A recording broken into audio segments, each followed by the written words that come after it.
बहुत धन्यवाद आपका। आपने मुझे बजट पे अपनी बात रखने का अवसर प्रदान किया।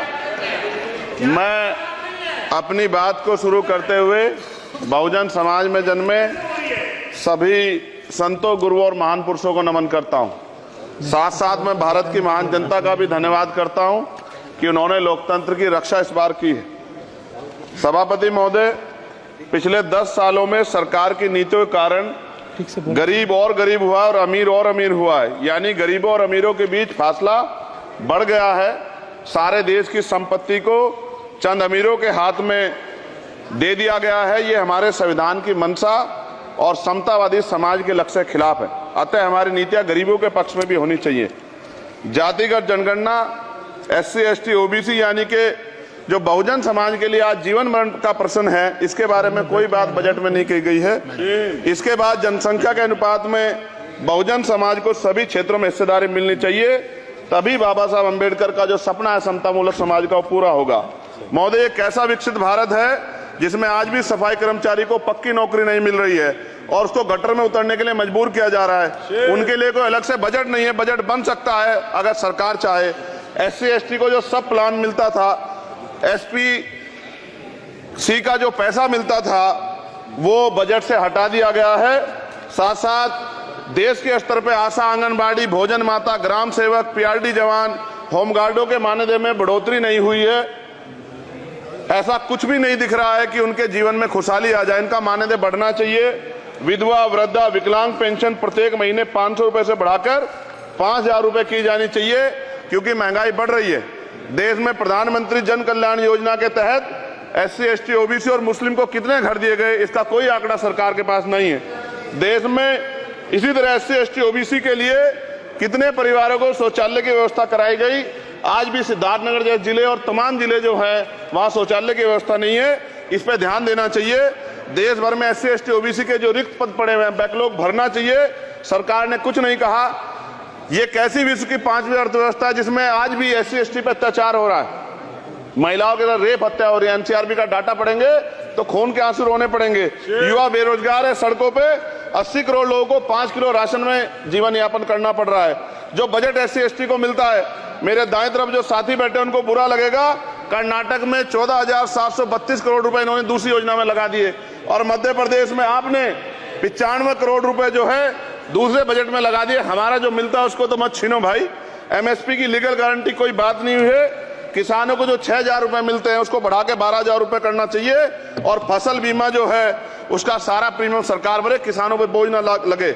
रिजर्वेशन प्रमोशन में लागू नहीं किया गया, पुरानी पेंशन को बहाल नहीं किया गया, इस पर चर्चा नहीं हुई। देश में मनरेगा समय न्यूनतम मजदूरी की दर 700 रुपए होनी चाहिए। समान काम समान वेतन पॉलिसी लागू होनी चाहिए।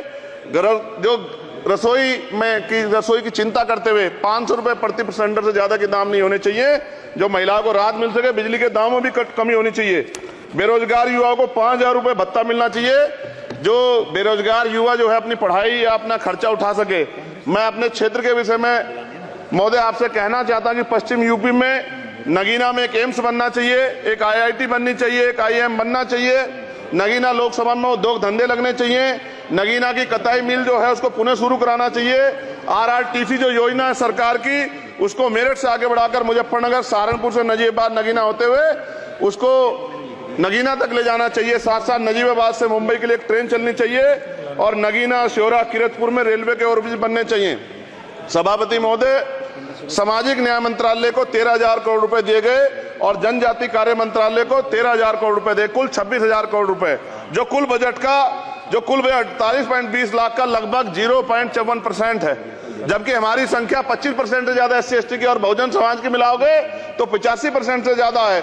और हमारे विकास के लिए सरकार 1% पैसा खर्च कर रही है, जो मिलना हमें चाहिए, जबकि मिलना हमें 25% चाहिए। ये ऊंट के मुंह में जीरा के समान है, कहावत हमने बहुत दिन सुनी थी। पिछले लंबे समय से हमारे साथ धोखा हो रहा है, लेकिन अब ये नहीं चलेगा। चंद लोगों की तराजू से देश के संसाधन नहीं बटेंगे। इस देश का बहुजन समाज बर्दाश्त नहीं करेगा। संसाधन का बंटवारा संख्या के आधार पे होगा। माननीय काशीराम साहब नारा लगाए थे, ना तो वोट हमारा राज तुम्हारा चलेगा, और आज हम कह रहे हैं ना ही वोट हमारा और नोट तुम्हारा चलेगा। इस बात का भी ध्यान जो है सरकारों को देना पड़ेगा। आपके माध्यम से सरकार से मेरी एक मांग है, सरकार इस योजना का लाभ भी अपने आप ले ले, सरह भी ले ले, कि 1 लाख रुपए सालाना बहुजन समाज के अत्यंत गरीब परिवारों को दे।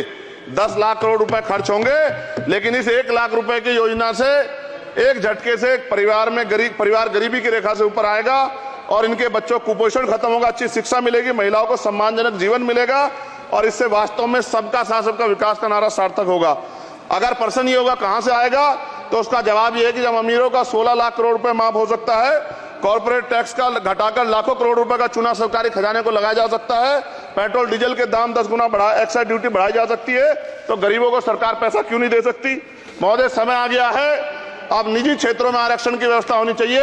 SC ST OBC को निजी क्षेत्रों में आरक्षण मिलना चाहिए। और मेरी आपसे ये भी मांग है, क्योंकि अब समय की मांग है और देश तेजी से आगे बढ़ रहा है, तो मैं कहूंगा कि सरकार का जो सबका साथ सबका विकास का नारा लगभग वो असत्य महसूस होता है, क्योंकि अल्पसंख्यकों में मुसलमानों, जैनों, सिखों, बुद्धिस्टों के लिए कुछ दिख नहीं रहा, उनकी कल्याण कोई योजना नहीं है। मदरसों को जो बजट मिलता था वो कम कर दिया गया है, आर्थिक तंगी से लोग मर रहे हैं, इंटर्नशिप की बात हुई है, परमानेंट रोजगार नहीं है।